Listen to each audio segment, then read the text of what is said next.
Chapter number 5 આનુવંશિકતા અને ભિન્નતાના સિદ્ધાંતોમાં આજે આપણે એક તો રંગ અંધતા અને ત્યાર પછી હિમોફિલિયા આમ બે રોગ વિશેની ચર્ચા કરવી છે મિત્રો।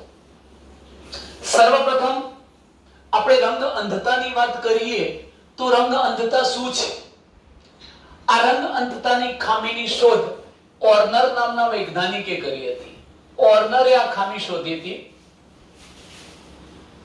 ઈસવીસન 1876 માં। 1876 માં ઓર્નરે રંગ અંધતા ખામી વિશેની સમજૂતી આપી। આ રંગ અંધતાની ખામી છે શું?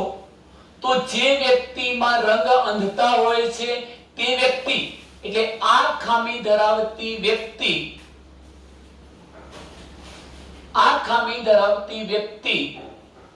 લાલ અને લીલા રંગને પારખવામાં નિષ્ફળ જાય છે। લાલ અને લીલા રંગને પારખી શકતી નથી, નિષ્ફળ જાય છે। એનો મતલબ એ થયો કે આવી વ્યક્તિની નજર સમક્ષ આપણે લાલ અને લીલા રંગને લાવીને મૂકીએ તો એ પોતે કન્ફ્યુઝનમાં આવી જાય છે કે લાલ કયો, લીલો કયો, આને લાલ રંગ કેવો, આને લીલો કેવો, આને સરળતાથી પારખી શકતો નથી।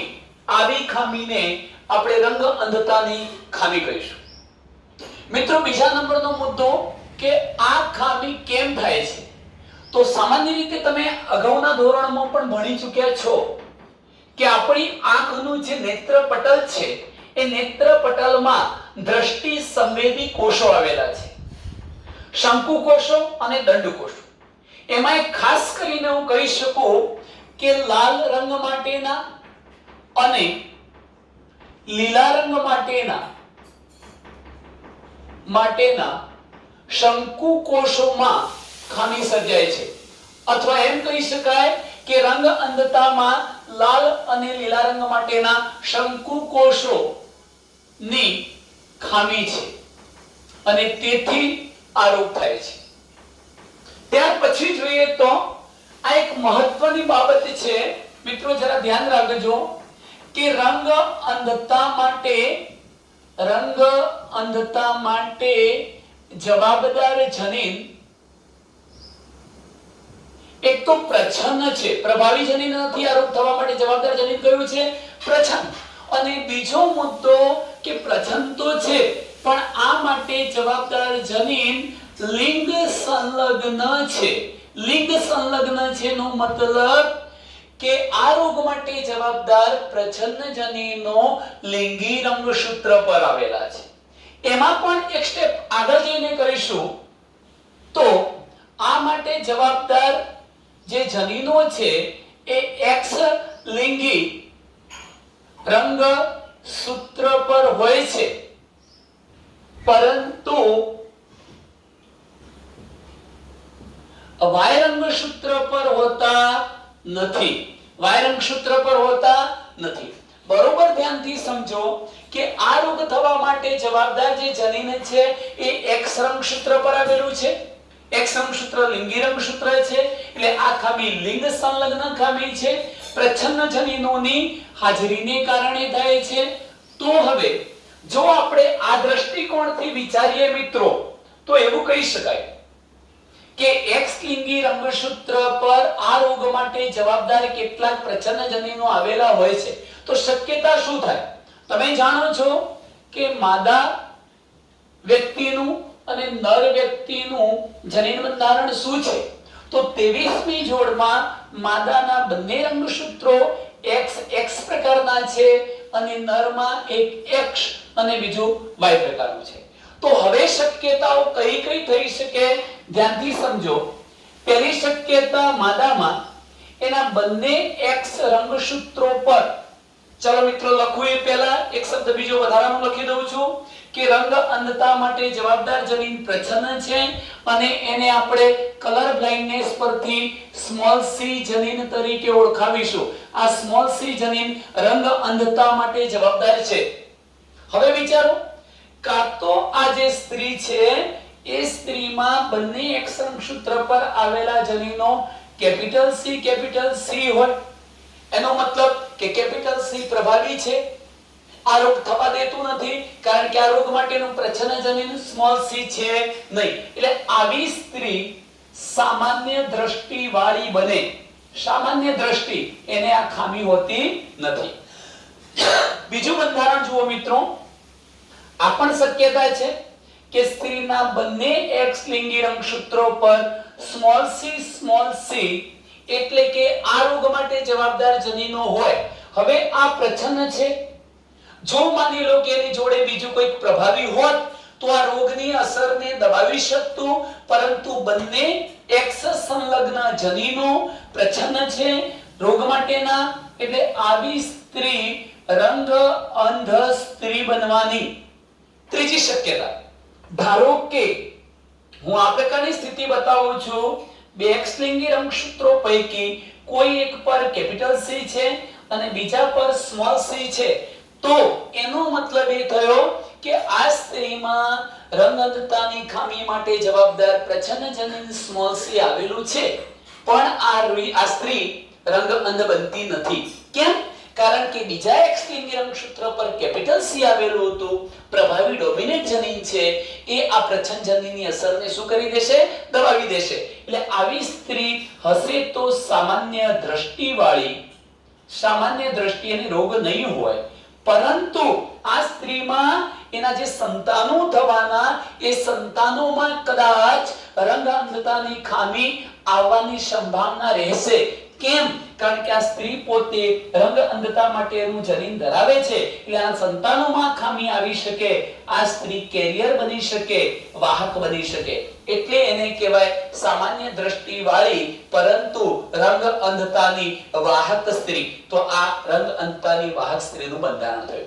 પુરુષમાં બે જ પ્રકારના બંધારણ શક્ય બને, કારણ કે વાય રંગસૂત્ર સાથે આ માટેનું કોઈ જનીન સંકળાયેલું નથી, એટલે એક જ એક્સ લિંગી રંગસૂત્ર પુરુષમાં આવેલું હોય તો બે શક્યતાઓ રહે, કાં તો એક્સ પર કેપિટલ સી એટલે પુરુષ સામાન્ય દ્રષ્ટિ વાળો બની શકે, કાં તો પુરુષમાં એક્સ રંગસૂત્ર પર સ્મોલ સી આવેલું હોય તો પુરુષ રંગ અંધ બને, પરંતુ પુરુષ કદાપી રંગ અંધતાનો વાહક હોતો નથી. આમ મિત્રો તમે જુઓ, હું જુદી જુદી શક્યતાઓ બતાવું છું જે પ્રકારે પ્રશ્ન પૂછાય એ પ્રકારે, પરંતુ તમે અહીં જુઓ કે પુરુષમાં માત્ર બે શક્યતા છે, કાં તો પુરુષ રંગ અંધ હોય, કાં તો પુરુષ સામાન્ય દ્રષ્ટિ વાળો હોય. માની લો કે અહીંયા એક્સ સ્મોલ સી છે એટલે રંગ અંધ પુરુષ થવાનો, પણ વાય રંગસૂત્ર પર એના માટેનું કોઈ પ્રભાવી જનીન છે જ નહીં, હોત તો કદાચ એની અસરને દબાવી દેતું, તો રંગ અંધતા હોવાની શક્યતા નહિવત હોતી. માટે જ હું કહી શકું કે સ્ત્રીઓ ભાગ્યે જ રંગ અંધ હોય છે, અથવા સ્ત્રીઓમાં રંગ અંધતાની શક્યતા પુરુષો કરતા ઓછી હોય છે. કેટલી ઓછી હોય છે? તો સ્ત્રીઓમાં મિત્રો માત્ર 0.4% સંતતિ અથવા સ્ત્રી રંગ અંધતા હોવાની શક્યતા વાળી છે, અને પુરુષોમાં 108%, એટલે દર 100 વ્યક્તિએ 8 વ્યક્તિઓ પુરુષો રંગ અંધ હોય છે, જ્યારે સ્ત્રીઓ રંગ અંધ હોવાની શક્યતા ફક્ત ઓછી 0.4%. 100 એક બાળક નહીં, 200 એકાદ બાળક, એકાદ યુવતી આ પ્રકારના પરિણામ વાળી હોઈ શકે. બહુ જ ઓછું પરિણામ છે આ મિત્રો. એટલે એમ કહી શકાય કે સ્ત્રી ભાગ્યે જ રંગ અંધ હોય છે, બાકી મોટા ભાગે પુરુષોમાં રંગ અંધતાની ખામી જોવા મળે છે. હવે મિત્રો બે બીજા વિધાન લખું છું જેને આપણે ક્રમશઃ સમજીએ છીએ. એમાંનું પ્રથમ વિધાન એ છે કે જે સ્ત્રી આ રોગ માટેનું જનીન ધરાવે છે તેના પુત્રોમાં રંગ અંધતાની શક્યતા 50% છે. જો આ વિધાન લખું છું કે જે સ્ત્રી અથવા માદા રંગ અંધતા માટેનું જનીન ધરાવે છે તેના પુત્રોમાં, પુત્રી નથી કહેતો બેટા, પુત્રોમાં રંગ અંધતા હોવાની શક્યતા, રંગ અંધતાની શક્યતા 50% હોય છે.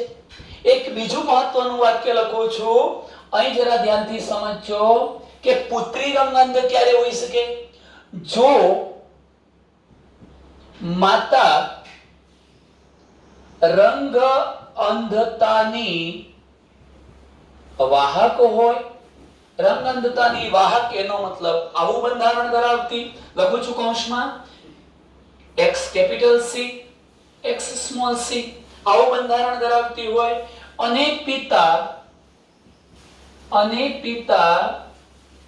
રંગ અંધ હોય, રંગ અંધ બંધારણ લખીએ છીએ x સ્મોલ c, y બંધારણ ધરાવતા હોય, માતા વાહક હોય, તો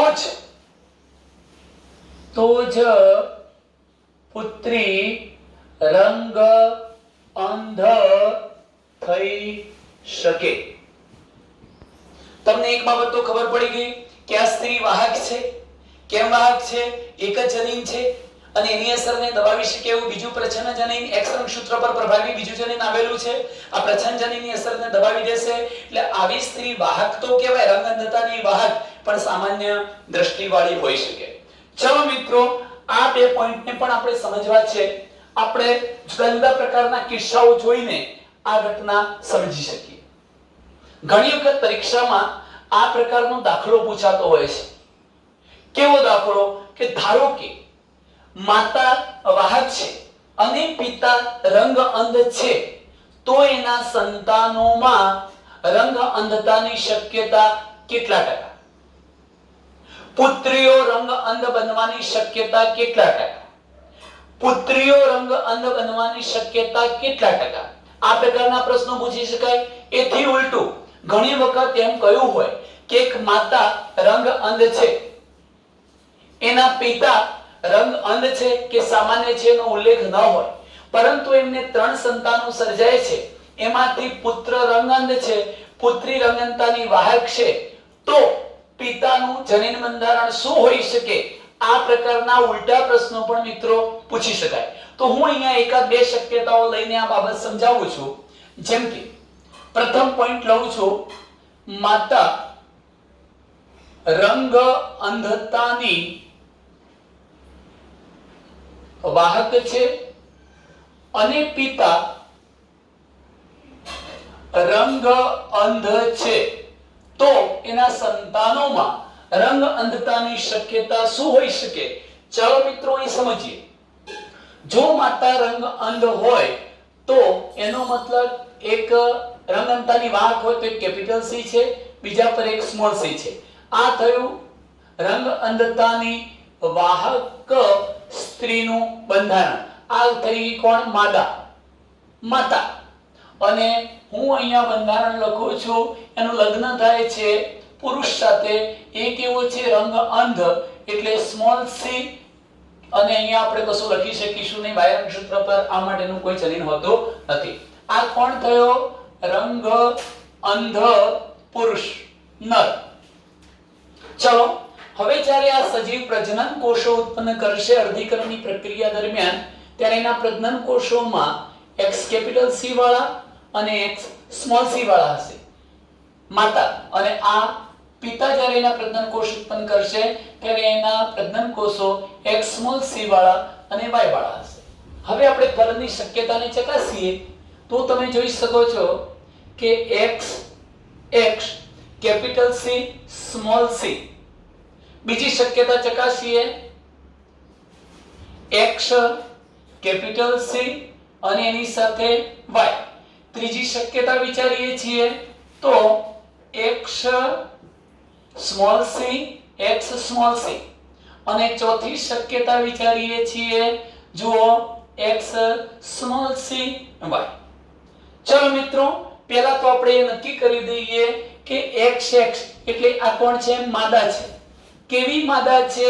જેમાં કેપિટલ C સ્મોલ c છે, એટલે રંગ અંધતાની વાહક માદા, એટલે આ પુત્રી થઈ. ચલો, આમાં X કેપિટલ C છે એટલે આ સામાન્ય દ્રષ્ટિવાળો નર, એટલે કે પુત્રજન્મી. આ જે છે એ પુત્રી જન્મી માદા, પરંતુ કેવી હશે? રંગ અંધ, કારણ કે બંને પ્રચ્છન્ન જનીનો ભેગા થયા છે. અને આ જે છે એ પુત્ર બનશે, પણ એ પણ કેવો બનવાનો? રંગ અંધ. મિત્રો આ બધાને આપણે સંતાનો કહીએ છીએ. તો શક્યતા શું થઈ જુઓ કે માતા રંગ અંધતાની વાહક છે, માતા શું છે? રંગ અંધતાની વાહક છે, અને પિતા રંગ અંધ છે. તો એના સંતાનોમાં રંગ અંધતાની શક્યતા શું છે? જુઓ, ધારો કે 4 સંતતિ બને છે, 4 ને આપણે 100% વાળીમાં વેચીએ એટલે 100% સંતતિઓ બની મિત્રો. એમાંથી તમે જુઓ કેટલી સંતતિઓ રંગાંગ બને છે? 4 માંથી આ 1 અને 1 2 4 માંથી 2 એટલે 100% વાળી ગણીએ તો કેટલી થાય? 50% સંતતિઓની રંગ અંધ બનવાની શક્યતા છે. 50% સંતતિઓ રંગ અંધ બને છે અને 50% સામાન્ય દ્રષ્ટિ વાળી બને છે. એમાં પણ તમે વિચારો, એવો પ્રશ્ન પૂછાય કે રંગ અંધતાની વાહક હોવાની શક્યતા કેટલી? રંગ અંધતાની વાહક પુત્રી હોવાની શક્યતા માત્ર 25%. 400% તો એક જ મળે છે કે કેટલી? 25%. હવે પ્રશ્ન બીજી રીતે પૂછાય કે માતા રંગ અંધતાની વાહક છે, પિતા રંગ અંધ છે, નિર્માણ પામતી સંતતિઓમાં પુત્રો પૈકી રંગ અંધ હોવાની શક્યતા કેટલી? તો પુત્રો કેટલા હતા? જો 50% પુત્રીઓ હતી, 50% પુત્રો હતા. 50% પુત્રોમાં રંગ અંધ કેટલા થયા? માત્ર 25%. એક જ ને, બે માંથી એક. એટલે આપણે એવું કહી શકીએ, સાંભળજો જરા ધ્યાન, કે 50% પુત્રી અને 50% પુત્રો. જ્યારે પુત્રો એકલા જ પૂછ્યા છે એટલે આપણે બે પુત્રો મળ્યા, બે પુત્રોએ 100% વાળી ગણીએ તો એમાંનો એક પુત્ર સામાન્ય દ્રષ્ટિ વાળો અને એક પુત્ર કેવો હતો? રંગ અંધતાની ખામી વાળો. એટલે નિર્માણ પામતા પુત્રો પૈકી રંગ અંધ હોવાની શક્યતા 50% અને સામાન્ય હોવાની શક્યતા પણ કેટલી થાય? 50%. જો પુત્રીઓ પૂછે તો રંગ અંધતાની વાહકની શક્યતા 50%, રંગ અંધ હોવાની શક્યતા પણ કેટલી? 50%. આવડશે મિત્રો? ફરી જોઈ લો એકવાર કે રંગ અંધતાની વાહક માદા રંગ અંધ પુરુષ સાથે લગ્ન થાય, જે સંતતિઓ બની, બે પુત્રીઓ બની અને બે પુત્રો બન્યા. આ પુત્રો પૈકી ખાલી એકલા પુત્રો પૂછ્યા, પુત્રો બે જ હતા, એમાંથી 50% પુત્રો રંગ અંધ, 50% સામાન્ય. જો માત્ર પુત્રીઓ પૂછી હોય તો 50% પુત્રીઓ રંગ અંધ અને 50% પુત્રીઓ રંગ અંધતાની વાહક. મિત્રો મેં તમને અગાઉ વંશાવળી પૃથ્કરણની વાત કરી હતી. મારે વંશાવળી પૃથ્કરણનો ચાર્ટ આપવો છે, આના આધારે તો હું કેવી રીતે આપી શકું? તમે જોઈ શકો છો કે મેં આ સિમ્બોલ કોના માટે આપ્યો? સ્ત્રી માટે. ચલો, રંગ અંધતાની વાહક છે પણ રંગ અંધ નથી, એટલે હું આ વર્તુળને અડધું જ ભરું છું, એ રંગ અંધતાની વાહક બતાવશે. એનું કોની સાથે લગ્ન થાય છે? નર સાથે, પુરુષ સાથે. પુરુષ કેવો છે? રંગ અંધ છે, એટલે આને આપણે વર્તુળને કમ્પ્લીટ આ રીતે ભરી દઈએ. આ લગ્ન ગ્રંથિનું મિત્રો જોડાણ થયું. હવે એના સંતાનોને લગ્ન ગ્રંથિના જોડાણથી નીચે ઊભી લાઈન દોરી આડી લીટીમાં બતાવી શકાય. સંતતિઓ કેટલી બને છે? 1 2 3 ને 4. 4 સંતતિમાં એક સંતતિ કોણ બને છે? માદા. ફરી અહીંયા કોણ બતાવ્યું છે આપણે? નર. પાછું આપણે કોણ બતાવ્યું છે મિત્રો? માદા. અને ફરી કોણ બતાવ્યું છે? નર. એ પૈકી તમે જોઈ શકો છો કે આ કેવો બનશે? પુરુષ પુત્ર રંગ અંધ. ચલો, આ સ્ત્રી કેવી બનવાની? રંગ અંધ.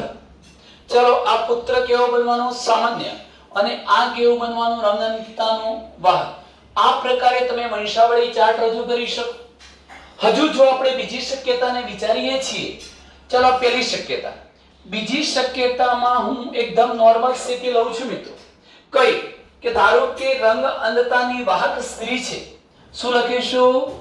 રંગ અંધતાની વાહક સ્ત્રીનું લગ્ન સામાન્ય દ્રષ્ટિવાળા પુરુષ સાથે થાય છે, તો એના સંતાનોમાં રંગ અંધતા માટેની, સામાન્ય દ્રષ્ટિ માટેની શક્યતા શું હોય?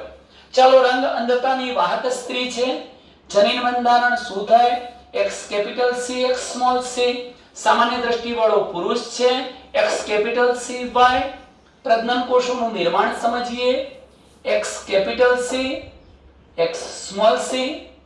અહીંયા x કેપિટલ C, y, ચલો ફલનની શક્યતા વિચારીએ તો x capital C capital C, x capital C capital C, આ કેપિટલ C છે મિત્રો સામાન્ય દ્રષ્ટિ કેપિટલ C.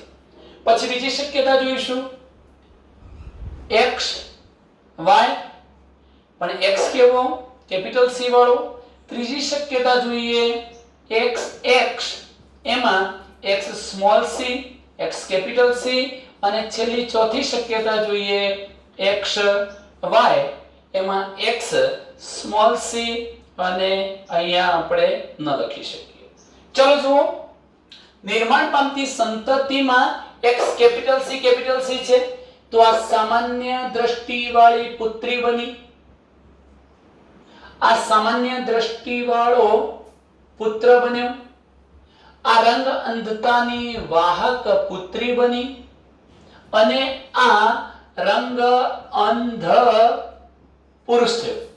પેલી વાક્ય રચનાને સમજો મિત્રો કે જે સ્ત્રી રંગ અંધતા માટેનું જનીન ધરાવે છે તેના પુત્રોમાં રંગ અંધતા આવવાની શક્યતા 50% છે. માત્ર પુત્રો જુઓ, અહીંયા પુત્રો આ પુત્રો, બે પુત્રો એ 100% વાળી, તો એમાંના 50% પુત્રો રંગ અંધ બનતા હતા, તો આ બાબત સાચી છે.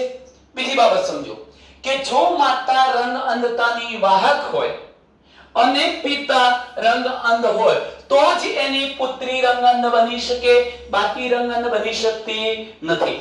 તો આ પ્રકારે મિત્રો ઘણા બધા એક્ઝામ્પલ પૂછી શકાય. જો મારે આનુવંશિક પૃથ્થકરણને આગળ વધારવું છે તો હું શું કહી શકું? આ કોણ લીધું છે મેં? રંગ અંધતાની વાહક સ્ત્રી લીધી છે, એનું કેવા પુરુષ સાથે લગ્ન કરવું છે? કેવા પુરુષ સાથે? સામાન્ય દ્રષ્ટિ વાળા સાથે. આ સામાન્ય દ્રષ્ટિ થઈ ગઈ. એના સંતાનોની આપણે શક્યતાઓ બતાવી દઈએ. 4 સંતાનો પૈકી તમે જોઈ શકો છો પુત્રી જન્મી, પછી પુત્ર, કોણ છે અહીંયા? પુત્રી, અને ફરી આ પુત્ર. નિર્માણ પામતો પુત્ર કેવો છે? રંગ અંધ છે. આ પુત્રી રંગ અંધતાની કેવી છે? વાહક છે. પુરુષ કેવો છે? સામાન્ય દ્રષ્ટિ વાળો છે. આ સ્ત્રી પણ સામાન્ય દ્રષ્ટિ વાળી. તમે આ પ્રકારે વંશાવળી પૃથ્થકરણ રજૂ કરી શકો. તો મિત્રો અહીંનો આપણે જે ટોપિક પૂરો કર્યો છે એ રંગ અંધતા પૂરી કરી. ત્યાર પછીના ટોપિક તરફ આપણે જઈએ છીએ. બિલકુલ આ જ પ્રકારની લિંગ સંલગ્ન ખામી છે. એકવાર તમને આ બાબત આવડી જાય તો સરળતાથી તમે હિમોફિલિયા રોગ વિશે પણ સારી રીતે સમજી શકો. તો ચલો મિત્રો બીજા નંબરના રોગ તરફ આપણે જઈશું. એનું નામ છે હિમોફિલિયા. મિત્રો હિમોફિલિયા શું છે?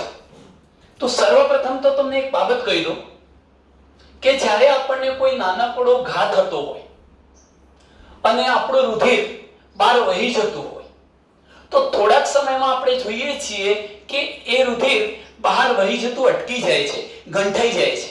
આગળ રુધિરનો વ્યય અટકી જાય છે, વધુ રુધિર વહી જતું અટકી જાય છે. આવું કેમ થાય છે?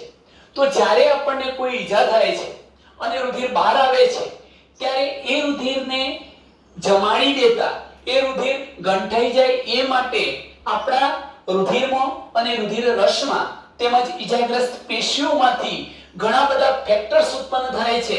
લગભગ 13 જેટલા ફેક્ટર છે જેની ચર્ચા આપણે આગળ કરીશું મિત્રો.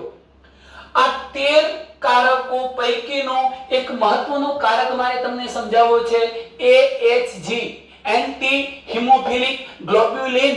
આ એક પ્રોટીન એ પણ રુધિરની જમાવટ માટે, રુધિર ગંઠાઈ જવા માટે જવાબદાર છે. પણ જે વ્યક્તિને હિમોફિલિયા નામનો રોગ થાય છે, ચલો મિત્રો અહીં લખું છું હિમોફિલિયા.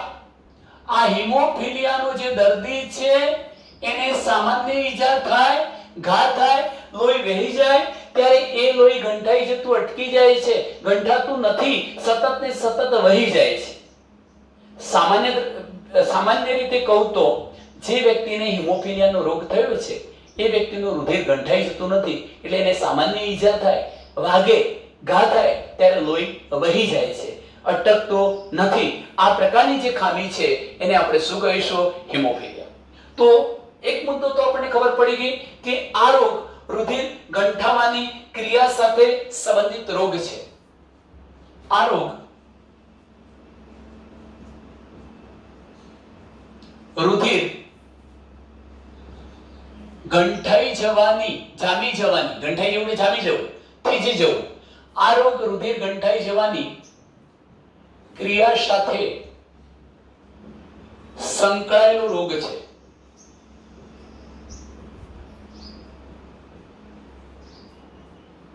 હવે મિત્રો વિચારો કે જો એકવાર તમને ઈજા થઈ અને લોહી વહી જાય છે તો એને વહી જતું અટકાવવું છે તો એ માટે જવાબદાર એક પ્રોટીનનું નામ લખું છું AHG, જેનું ફૂલ ફોર્મ છે એન્ટી હિમોફિલિક ગ્લોબ્યુલિન. આ એક પ્રોટીન છે. જો આ પ્રોટીન ઉત્પન્ન થાય, કોઈ પણ ખામી વગર આ પ્રોટીનનું નિર્માણ થાય તો રુધિર ગંઠાઈ જશે, વહી જતું અટકશે, આ રોગ થશે નહીં. પણ જે વ્યક્તિને હિમોફિલિયા નામનો રોગ થાય છે એમાં AHG એન્ટી હિમોફિલિક ગ્લોબ્યુલિન, એન્ટી હિમોફિલિક ગ્લોબ્યુલિન નામનું પ્રોટીન ખામીયુક્ત બને છે અથવા બનતું નથી. જનીન વિકૃતિના કારણે આવું થાય છે. હું તમને બતાવું છું આના માટે કોણ જવાબદાર છે. આમ આપણે એવું કહી શકીએ કે આ રોગમાં આ એકલ પ્રોટીન, એક જ પ્રોટીન, આ એકલ પ્રોટીન અસરગ્રસ્ત બને છે. એક જ પ્રોટીનની અસર થાય છે. જે રીતે બનવું જોઈતું હતું એ બની શકતું નથી. આ રોગ માટે એકલ પ્રોટીન અસરગ્રસ્ત બને છે. ચલો આટલે સુધી મિત્રો ક્લિયર હશો. અસરગ્રસ્ત વ્યક્તિમાં હવે નાનો ઘા પડે તો પણ રુધિર નીકળવાનું બંધ થતું નથી. અસરગ્રસ્ત એટલે હિમોફિલિયા નામનો જેને રોગ થયો છે એ વ્યક્તિમાં નાનો ઘા પણ થાય, નાનો ઘા થાય તો પણ રુધિર નીકળવાનું બંધ થઈ જતું નથી, બંધ થતું નથી. એનો મતલબ સતત બહાર નીકળી જાય છે રુધિર. મિત્રો અહીં જુઓ, હું ઘણા બધા બંધારણો લખું એ પહેલા એક શબ્દ લખવો છે કે વિષમયુગ્મી વાહક માતા રોગ પુત્રોમાં વહન પામે છે. વિષમયુગ્મી વાહક માદા હોય એનો અર્થ શું થાય પણ વાક્યમાં તમને સમજાવું છું કે વિષમયુગ્મી વાહક માતામાંથી આ રોગ પુત્રોમાં વહન પામે છે. એક મુદ્દો. એનો મતલબ શું પુત્રીઓને આ પ્રકારનો રોગ નથી થતો? તો પુત્રીઓને આ રોગ થવાની શક્યતા બિલકુલ નહીવત છે. એટલે કે માદા અસરગ્રસ્ત થવાની શક્યતા નહીવત છે. કેમ નહીવત છે? તો આગળ આપણે રંગનતામાં પણ જોઈ ગયા કે જો માતા હિમોફિલિક છે, હિમોફિલિયાની વાહક છે અને પિતા હિમોફિલિક છે, હિમોફિલિક એટલે હિમોફિલિયાનો રોગ થયો છે એવા છે, તો જ પુત્રીમાં આ ખામી આવી શકે. આગળ આપણે ભણ્યા આ ખામી આવી શકે. પરંતુ મિત્રો કેમ ખાસ કરીને નથી જોવા મળતી? તો એનું તમને કારણ કહું છું કે આ જે પિતા હિમોફિલિક હતા એની ઉંમર લાંબી હોતી નથી, એ લાંબુ જીવતા નથી અને તેથી આવી શક્યતા બહુ નહીવત રહે છે. આ ખામી એની પુત્રીઓમાં આવવાની શક્યતા બહુ જ નહીવત રહે છે. આપણે રાણી વિક્ટોરિયાના કુટુંબની વંશાવળી પૃથ્થકરણ જોઈએ તો એના ઘણા બધા સંતાનોમાં આ હિમોફિલિયા નામની ખામી હતી. કેમ હતી? કારણ કે રાણી વિક્ટોરિયા પોતે આ રોગના વાહક હતા. હું સમજાવું છું વાહક એટલે શું મિત્રો. ચલો મૂળ મુદ્દા પર આવી જઈએ. અહીં તમે સમજી શકો છો કે આ રોગ થવા માટેનું એટલે કે હિમોફિલિયા નામનો રોગ થવા માટેનું જનીન પણ રંગનતાની જેમ પ્રચ્છન્ન છે અને બીજું કે એ પણ X સંલગ્ન જનીન છે, એટલે એ પણ X લિંગી રંગસૂત્ર પર આવેલું છે અને પ્રચ્છન્ન છે.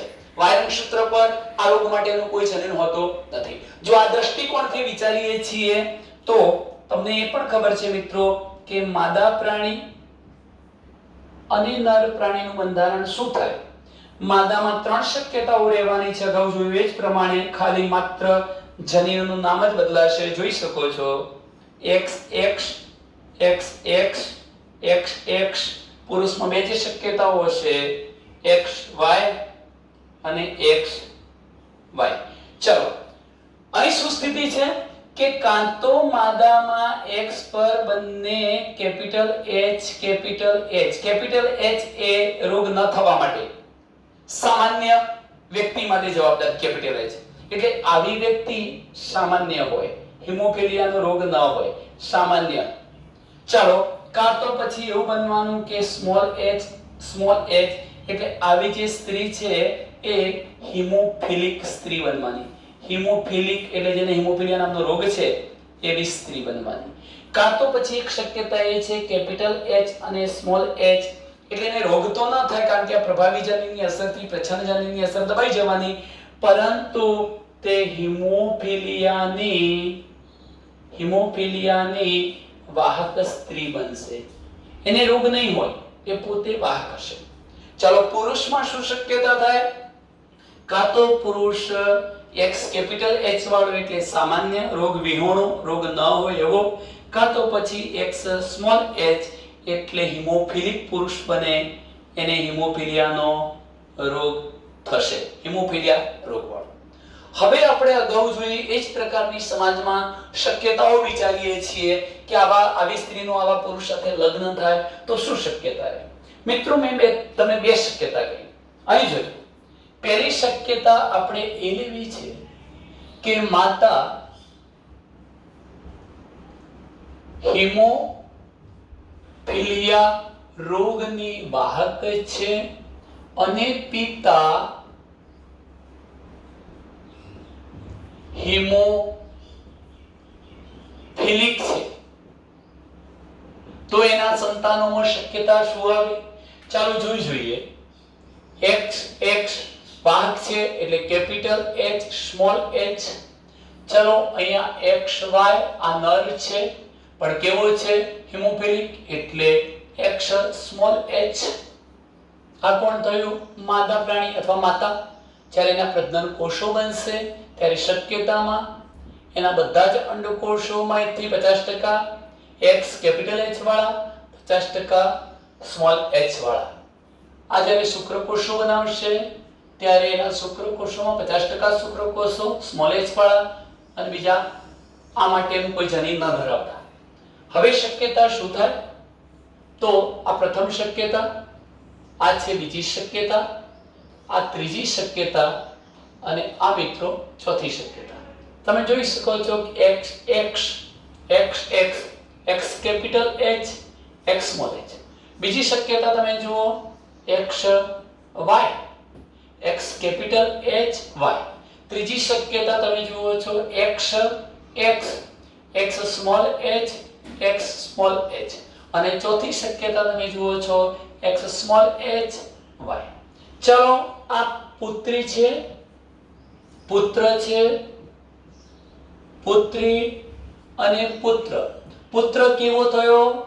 હિમોફિલિક એટલે હિમોફિલિયાનો દર્દી. પુત્રી કેવી થઈ? હિમોફિલિક. પુત્ર સામાન્ય. આ પુત્રી પણ આ સામાન્ય છે, રોગ તો નહીં હોય, પરંતુ આ વાહક બનવાની કેરિયર. હવે તમે જોઈ શકો છો અહીંયા રંગનતાની જેમ જ કે જો માતા હિમોફિલિયાની વાહક છે અને પિતા હિમોફિલિક છે તો એના સંતાનોમાં હિમોફિલિયાની શક્યતા કેટલી? ટોટલ 4 સંતાન એટલે 100% વાળીમાં 50% સંતતિઓ હિમોફિલિક, 25% સંતતિ વાહક અને 25% સંતતિ સામાન્ય દ્રષ્ટિવાળી. જો માત્ર પુત્ર પૂછ્યું તો નિર્માણ પામતા પુત્રો પૈકી પુત્રો હિમોફિલિક હોવાની શક્યતા કેટલી? 50% અને 50% કેવા છે? સામાન્ય. ચલો પુત્રીઓ પૈકી 50% હિમોફિલિક અને 50% કેવી થાય વાહક થઈ શકે. ચલો મિત્રો આને પણ આપણે ચાર્ટમાં આ રીતે રજૂ કરીએ. પહેલા બીજી શક્યતા બતાવી દઉં. કઈ બીજી શક્યતા?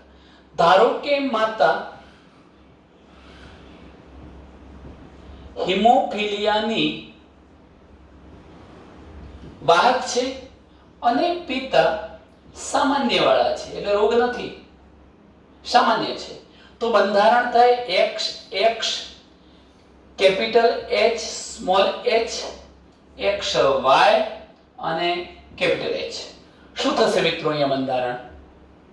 જોઈ શકો છો X capital H X small h, અહીંયા X કેપિટલ H અને Y.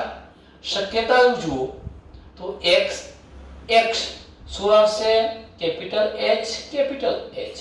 બીજી શક્યતા જોઈએ XY X capital H Y. ત્રીજી શક્યતા જોઈએ છીએ X small h X capital H અને ચોથી શક્યતા જોઈશું X સ્મોલ h Y. ચલો મિત્રો અહીં કોણ બન્યો? પુત્ર. કેવો બન્યો? હિમોફિલિક પુત્ર બન્યો. આ કોણ બન્યો? પુત્રી. કેવી બની? વાહક. આ કોણ બન્યો? પુત્ર સામાન્ય. આ કોણ બન્યો? પુત્રી સામાન્ય. તો પ્રશ્ન એ થાય કે જ્યારે માતા હિમોફિલિયાની વાહક અને પિતા સામાન્ય હોય તો નિર્માણ પામતી સંતતિમાં હિમોફિલિયા માટેની શક્યતા કેટલી? હિમોફિલિયા માટેની શક્યતા માત્ર 25%. હિમોફિલિયાની વાહકની શક્યતા 25%, સામાન્ય હોવાની શક્યતા 50%. પણ એમ પૂછાય કે પુત્રો પૈકી હિમોફિલિયા વાળા પુત્રો હોવાની શક્યતા, તો પુત્રો તો બે જ હતા, બે માંથી એક તો હિમોફિલિયા, એટલે 50% પુત્રો હિમોફિલિક, 50% સામાન્ય. નિર્માણ પામતી પુત્રીઓ પૈકી એમ પૂછે તો પુત્રીઓ 50% વાહક અને 50% સામાન્ય. પણ અહીંયા કોઈ પુત્રી આ રોગ માટેની દર્દી બનતી નથી. આમ માદામાં આ રોગ આવવાની શક્યતા કેવી છે? નહીવત. હવે તમે આ વાક્ય જુઓ મિત્રો. જો માતા હિમોફિલિયાની વાહક હોય છે અને પિતા હિમોફિલિક હોય તો જ પુત્રીમાં આ ખામી આવી શકે, આ પુત્રી હિમોફિલિક બની શકે. પણ આવી શક્યતાઓ લગભગ કેવી રહે છે? નહીવત. કારણ કે આવા હિમોફિલિક પુરુષ લાંબુ જીવતા હોતા નથી, એટલે આ બધા સંતાનો નવા નિર્માણ પામવાની શક્યતાઓ ઘટે મિત્રો. આ પ્રકારની આરક્તાને સમજાવી શકાય. આને આપણે વંશાવળી પૃથ્થકરણમાં રજૂ કરવું છે તો આ રીતે કરી શકાય. ચાલો અહીં જોઈ શકો છો આ સ્ત્રી છે, વાહક સ્ત્રી છે. આપણે અડધા વર્તુળને ભરી દઈએ. વાહક માટે અડધું વર્તુળ રંગીનથી ભરી દેવાનું. લગ્ન થાય છે. કોની સાથે થાય છે? પુરુષ સાથે. ચોરસથી બતાવીશું. પુરુષ કેવો છે? હિમોફિલિક છે. પેલું હિમોફિલિયાનું વાહક હતું, આ હિમોફિલિક છે. લગ્ન ગ્રંથિનું જોડાણ બતાવ્યું. એની સંતતિઓને નીચે રજૂ કરીએ. ધારો કે 4 સંતતિઓ બને છે. નિર્માણ પામતી 4 સંતતિઓ પૈકી એક કોણ બને છે? પુત્રી. પછી આપણે અહીંયા પુત્ર બતાવ્યો છે, તો એ બંને જોડે બતાવશો તો પણ ચાલશે, પુત્રી અને પુત્ર. એ પૈકી પુત્ર તમે જોઈ શકો છો હિમોફિલિક બને છે, પુત્રી હિમોફિલિક બને છે, પુત્ર સામાન્ય દ્રષ્ટિવાળો બને છે અને આ વાહક બને છે. આ એક શક્યતા. હવે તમે બીજો આમાં જ આગળ ચાર્ટ વધારી શકો. હિમોફિલિયાની વાહક આ જે સ્ત્રી હતી એનું સામાન્ય પુરુષ સાથે લગ્ન કરાવીએ તો શક્યતા શું થાય? એની શક્યતાને આપણે આ રીતે રજૂ કરી શકીએ. 4 શક્યતામાં તમે જોઈ શકો છો. પહેલા આપણે પુત્રી બતાવી દીધી, પુત્ર બતાવ્યો, ફરી પુત્રી બતાવી અને પુત્ર બતાવ્યો. એમાં પુત્ર કેવું બને છે? હિમોફિલિક થઈ ગયું. પુત્રી કેવી બને છે? વાહક, એટલે અડધું જ વર્તુળ બતાવી આ રીતે. પુત્ર કેવું બને? સામાન્ય. પુત્રી પણ કેવી બને? સામાન્ય. આ પ્રકારનું તમે આ ચાર્ટ આપી શકો. ઘણા બધા પ્રકારની શક્યતા છે મિત્રો. જુઓ, સામાન્ય પુરુષનું, હિમોફિલિયાની દર્દી નથી તેવી સામાન્ય સ્ત્રી સાથે લગ્ન યોજીએ. ચલો હિમોફિલિક સ્ત્રીનું હિમોફિલિક પુરુષ સાથે લગ્ન યોજીએ. હિમોફિલિક સ્ત્રીનું સામાન્ય પુરુષ સાથે લગ્ન યોજીએ. હિમોફિલિક પુરુષનું હિમોફિલિક સ્ત્રી સાથે આવી ઘણી બધી શક્યતાઓથી તમે આ પ્રકારના ચાર્ટને રજૂ કરી શકો. મિત્રો, અહીંયા આપણો આ ટોપિક આજે પૂર્ણ થાય છે. નેક્સ્ટ વિડિયો લેક્ચરમાં આપણે સિકલ સેલ એનિમિયા, થેલેસેમિયા જેવા રોગોની વાત કરીશું. અસ્તુ.